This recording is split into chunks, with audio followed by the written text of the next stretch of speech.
I'm John Mangum, Executive Director, CEO, and holder of the Margaret Alkek Williams Chair at the Houston Symphony. John Adams' El Niño was the piece we had to cancel at the beginning of the pandemic in March of 2020. We were well into rehearsals and then sent everybody home. So I'm thrilled that we're able to have it in this season, in the spring of 24.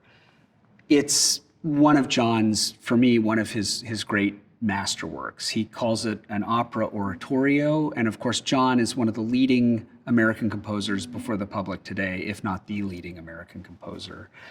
And this piece is incredibly ambitious. It tells the story of the Nativity, and it takes the Bible as its starting point.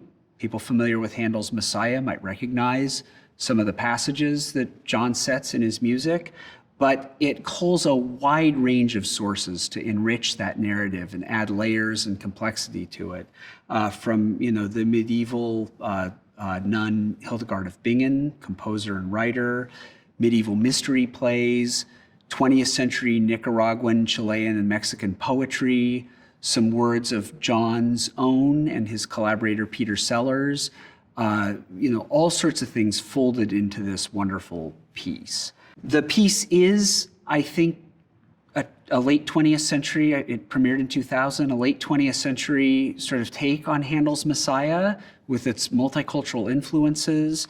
And the music is incredibly powerful. It's for an ambitious set of performing forces. So there's 3 soloists, there's a trio of countertenors that kind of act in a way as the evangelist does in the Bach Passions, sort of narrate the story. There's a children's chorus. There's, of course, the Houston Symphony Chorus, which, again, they learned it, so now they get to sing it because it is challenging music. And then the Houston Symphony, and the orchestra includes not just the conventional instruments of the symphony orchestra, but also guitars, synthesizer. There's all sorts of effects in the orchestra that are really quite interesting to the ear.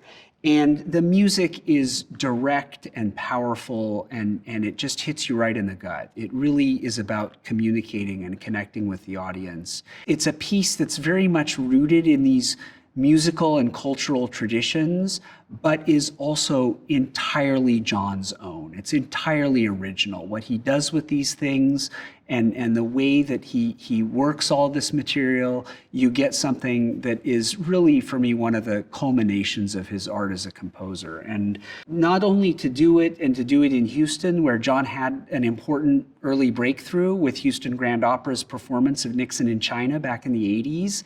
This was one of those kind of career-making moments for John, building on several other successes, but the visibility of that. So to do another major piece of his in Houston, I think is really important to the cultural tradition, the musical tradition of our city. Just there's all these things kind of coming into this week to make it tremendously special. And I'm so thrilled that we finally get to do it 4 years after our original intentions, but it's great to be able to have it in the season.